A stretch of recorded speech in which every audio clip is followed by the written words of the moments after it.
t'es de là? Ouais, j'espère que tu vas bien. Bah voilà, nouveau petit tuto. Donc là, c'est dans le carton. C'est dans le carton. C'est dans le carton. Qu'est-ce qu'il y a dans le carton? Qu'est-ce qu'il y a dans le carton? Oh! Un combi chauffage chauffe-eau tout neuf. Oh là là. Oh! Et une nouvelle zapette. Oh bah oui. Bah oui. Bah aujourd'hui, on va changer ça. On va changer celui-là qui est là-dedans dans le véhicule. Donc, alors pourquoi on va changer celui-là qui est dans le véhicule? Parce que déjà, celui-là qui est dedans, c'est un véhicule de 2008, donc il est usé. Petit souci avec le brûleur, la carte électronique, et en plus, le ballon de chaude il est percé. Donc avec accord du client, pour repartir avec un produit neuf, on change le complet parce que ouais, pour réhabiliter, faire du neuf avec du vieux par moment, un peu le bordel. Ouais, le client donc, il a accordé le devis, donc on va changer, donc on va faire un échange standard donc du combi chauffage chauffe-eau donc de chez Truma, donc au gaz et pas diesel. Et puis voilà, je vais te montrer comment qu'on fait. Bon, c'est relativement simple. T'enlèves les vis qui tiennent directement au sol. T'enlèves la cheminée de chauffage. Donc, vu que la cheminée de chauffage qui est dedans, il est encore bon. Donc, on va pouvoir le récupérer. Et après, t'enlèves la petite partie électrique, la flotte et tout. Et puis c'est bon. On aura, je crois, juste au niveau des raccords d'eau, là, il faudra réadapter parce que là, sur celui-là, je vais te montrer. C'est encore les vieux raccords à visser que maintenant, on est sur des raccords, c'est quoi, Jongest, voilà, donc les raccords rapides. Donc ça va être un petit peu plus simple, donc il y a une petite modif. Je vais te montrer, voilà, tu vas voir un petit peu quoi, celui-là qui est dedans, il ressemble. Voilà, tu vois, le client, il a mis des petites serviettes et tout ça, donc parce que c'était la catastrophe. Donc ça sointait du moment que tu mettais le ballon d'eau chaude en fonction. Voilà, donc dilatation, donc forcément l'eau elle sortait. Voilà. Donc c'était c'est un véhicule de 2008, je crois, un truc comme ça. Donc là on est en 2023, tu fais le calcul. Voilà, donc c'est plus tout jeune. Voilà. Allez, on va démonter ça ensemble.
Bah déjà, avant de commencer, regarde que ton ballon d'eau chaude il soit vide. Donc là, je claque, on est à 90 degrés par rapport au sens du tuyau. Donc c'est qu'on est en mode vidange. Le petit bouton sur le côté, bah pareil, lui, il est aussi sorti, donc c'est que c'est bon.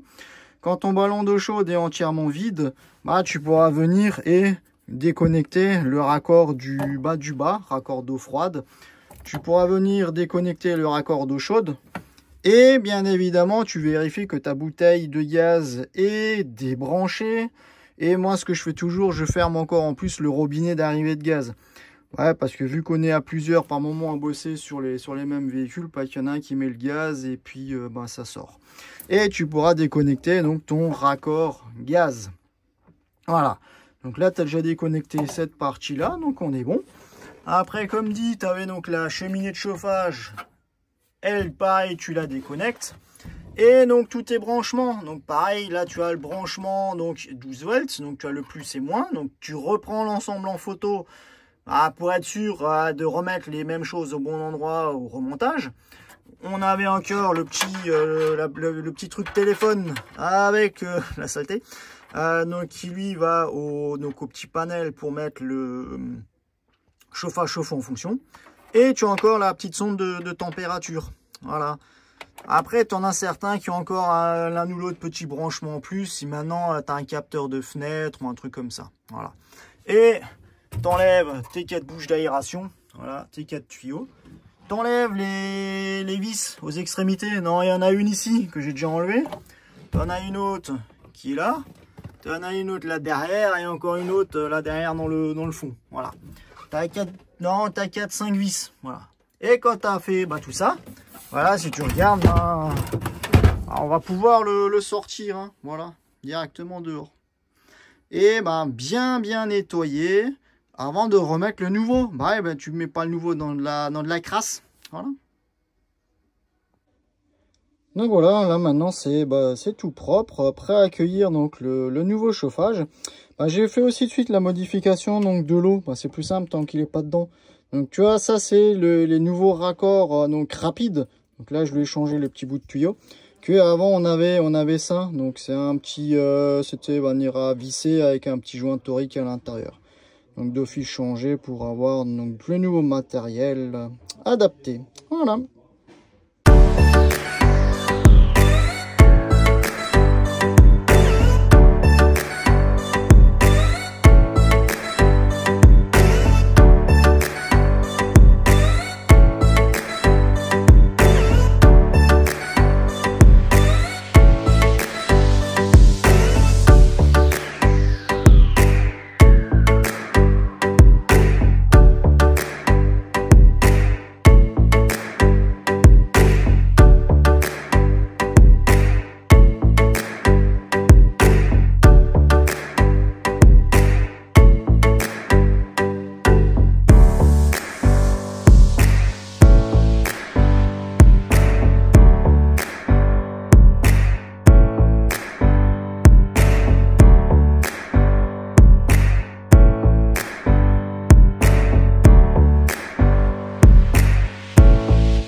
Donc voilà, ben, tout est remonté. Donc là j'ai fait une nouvelle alimentation parce que ben, le nouveau boîtier, ben, lui il te faut du 12 volts pour faire fonctionner. Que avant, donc la petite commande, ben elle avait juste besoin donc du câble téléphone. Donc par contre, comme dit, lui il est relativement bas. Donc là je vais faire une petite découpe ici pour pouvoir l'intégrer. Donc c'est pour ça que avant de faire toute la découpe, j'ai quand même regardé à ce que le petit panel fonctionne. Voilà. Et sinon, comme dit, voilà, donc tout est de nouveau en place, que ce soit l'alimentation en eau propre, enfin eau froide, eau chaude. Je vais changer aussi là les petites gaines de chauffage parce qu'elles étaient vraiment mouillées, bouffées par la flotte. Donc voilà, gaine de chauffage, aération, donc tout est de nouveau bon. Bah, on va passer à la découpe hein, pour voir si pour le mettre dedans.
Donc voilà, mon trou, il est fait. Donc après, il faudra que je regarde pour essayer de trouver un petit cache pour enlever celui-là du bas et fermer le trou. Donc là, je rebranche mon câble de téléphone et je branche directement ma petite alimentation. Voilà, encore un peu de poussière, donc il y aura un petit peu de nettoyage à faire. Et là, va venir, tout fonctionne, tu vois, le panel c'est allumé. Donc on va pouvoir mettre le petit panel directement en place. En plus, il est droit. Et après, comme dit là, il va falloir donc mettre la petite vis qui va permettre à ce que le petit panel il reste en place. Et le petit cache, et le petit cache directement dessus. Et puis on est bon. Plus qu'à passer aux essais. Donc tu vas réouvrir. Déjà tu vas rebrancher ta bouteille de gaz si tu l'as. Si déjà tu l'as débranché. Tu vas la réouvrir. Tu vas réouvrir ton robinet de sécurité gaz. Bon, moi je l'avais recoupé en plus. Tu regardes que ta batterie, j'ai un peu la poussière, que ta batterie donc soit bien chargée pour faire les essais. Ouais, ça c'est le petit truc anti-effraction. Et quand tu as toutes les conditions qui sont bonnes, tu le remets en marche, chauffage, chauffe-eau, et tu fais les tests. Bien évidemment aussi à remettre de l'eau à l'intérieur pour voir qu'il n'y a pas de fuite au niveau des raccords qui ont été refaits. Hein. Voilà. Donc quand tout ça est bon et que tu vois que ton chauffage marche, c'est tout nickel. Voilà. Je vais faire les essais et je vais te dire si ça marche ou pas. D'accord. Ah, il se coupe pas. Bon voilà, mon petit panel voilà, est en place. Les essais sont en cours, donc là il chauffe bien. Donc voilà, donc j'ai pas encore remis donc le cache supérieur du chauffage, voilà, parce que j'attends de vraiment voir que tout soit bon. Donc pour le moment j'ai aucune fuite d'eau, donc tout s'est super bien passé. Ouais, quoi, on va dire deux bonnes heures en gros, ouais, donc ça va. Si t'es chaud, n'importe, je mettrai plus ou moins de temps. Voilà. Donc voilà, petit tuto de changement de combiné complet. Donc chauffage chauffe-eau de chez Truma. On a remis la même chose, donc un combi 4, donc au gaz. Donc parce que moi le véhicule il n'est pas non plus très grand, c'est pas un 7,50 m ou n'importe, hein, c'est un 6 m 50, un truc comme ça. Donc ça suffit amplement, donc voilà. Donc voilà, si tu as d'autres petites questions, n'importe, t'hésites pas. Donc voilà, c'est un truc, je dirais, relativement simple. T'enlèves les connexions, t'enlèves les vis, t'enlèves le gaz et puis tu remets. La seule petite modif à faire, c'est juste au cas où la télécommande pour piloter donc ton combi. C'est la seule chose qui est différente, sinon tout le reste est à l'identique. Hein. Même si tu prends un combi 6, ça va être exactement la même chose. Hein. Voilà. Écoute, sur ce, je te souhaite une bonne journée, une bonne soirée et à la prochaine et merci de m'avoir suivi sur ce coup-là à nouveau. Allez, ciao!